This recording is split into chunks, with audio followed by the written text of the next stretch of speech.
Setiap malam sebelum tidur, wanita itu selalu minum segelas susu. Namun rasa susu malam ini terasa jelas berbeda. Awalnya dia tidak terlalu memperhatikan. Namun keesokan paginya saat bangun, wanita itu merasa seluruh tubuhnya lemas dan pegal. Dan bagian bawah tubuhnya terasa sedikit nyeri dan bengkak.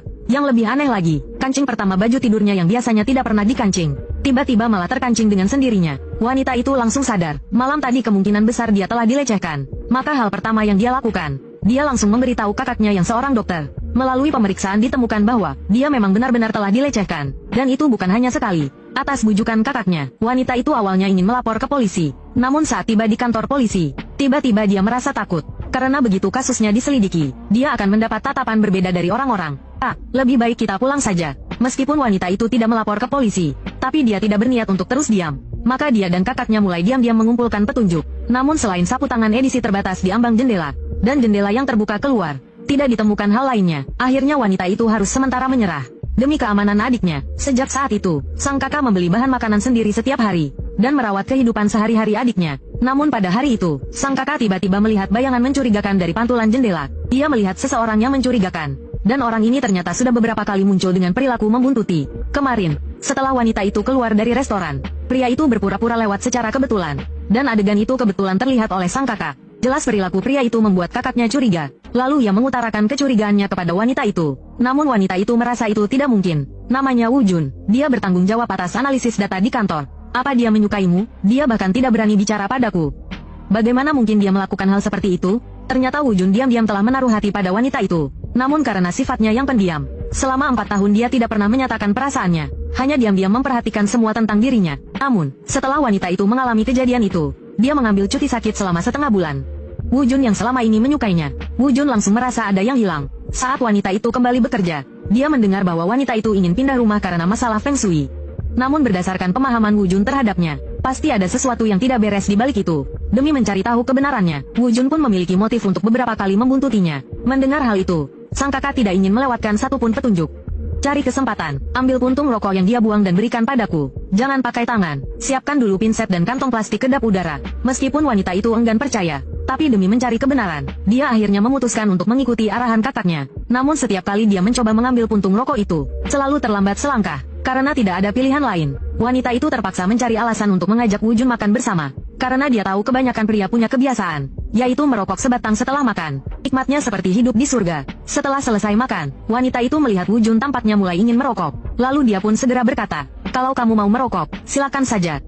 Bukankah kamu tidak suka bau rokok?" "Tidak apa-apa, kebetulan aku mau ke toilet sebentar."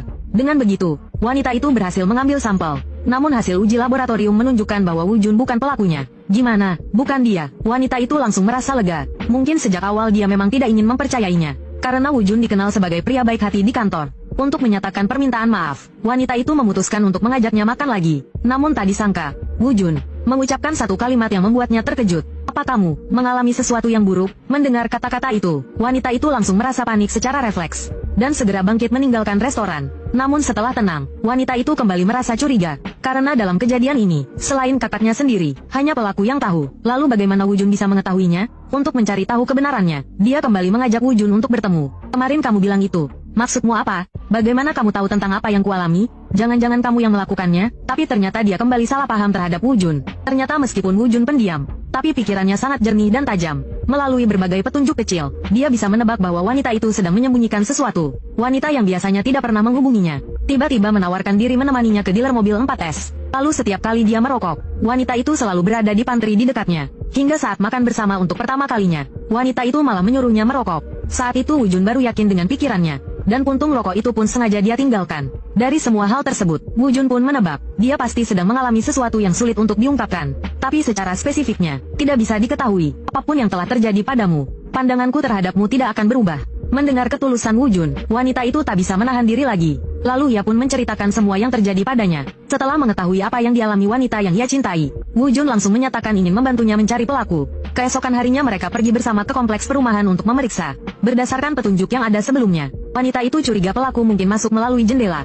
Namun setelah melihat pipa saluran air yang sudah rusak dan longgar, Wu Jun merasa itu sangat tidak masuk akal. Jika pelaku benar-benar keluar lewat jendela, maka sapu tangan yang tertinggal itu pasti akan terlihat dengan jelas. Semua petunjuk menunjukkan, pelaku jelas bukan masuk lewat jendela. Dalam kondisi rumah yang tertutup rapat, hanya ada satu kemungkinan, yaitu pelaku sudah bersembunyi di dalam rumah sebelumnya, dan memanfaatkan kebiasaan wanita itu minum susu tiap malam, dengan menaruh obat bius di dalamnya lebih dulu. Setelah dia pingsan, barulah pelaku melakukan aksinya. Sapu tangan di jendela itu hanyalah sebuah pengalihan, dan satu-satunya tujuan dari semua ini adalah untuk menutupi kenyataan bahwa pelakunya adalah orang yang dikenal. Lalu mereka memutuskan untuk memeriksa rekaman CCTV kompleks. Namun tak disangka, pada hari kejadian, ternyata hanya kakak laki-laki wanita itu yang terlihat masuk ke kompleks. Apakah kakakmu mengendarai mobil Volkswagen Videon? Bagi pelaku, yang penting bukanlah kenyataan, melainkan pikiranmu. Dia sepertinya sudah sering datang masuk lewat gerbang utama saat kamu sedang bekerja. Kamu tidak sedang mencurigai kakakku, kan? Wanita itu benar-benar tidak percaya mendengarnya. Karena setiap kali tidur, kamar tidurnya selalu terkunci berlapis-lapis dari dalam dan luar. Apalagi jendela, tidak mungkin lupa menutupnya. Namun ucapan Wu Jun berikutnya membuat bulu kuduknya merinding. Bukankah kamu pernah bilang setiap malam kamu selalu harus minum susu madu? Dia pasti juga tahu kebiasaan itu. Dia sangat mengenal detail kehidupanmu. Jika hanya berdasarkan sisa susu, dia bisa menebak kebiasaanmu. Dia pasti sudah datang berkali-kali saat kamu sedang bekerja. Masuk dari gerbang utama, hal itu membuat wanita itu secara naluriah langsung memikirkan kakaknya. Hanya dia yang mengenalnya sebaik itu, bahkan satu-satunya yang memiliki kunci rumah. Dan setelah memeriksa rekaman CCTV kompleks, pada hari kejadian, hanya ada satu orang luar yang masuk ke kompleks, kakaknya. Meskipun kelihatannya sulit dipercaya, namun mengingat tingkah aneh kakaknya sebelumnya, wanita itu mulai merasa curiga. Namun dalam hatinya, kakaknya adalah sosok yang serba bisa sejak kecil.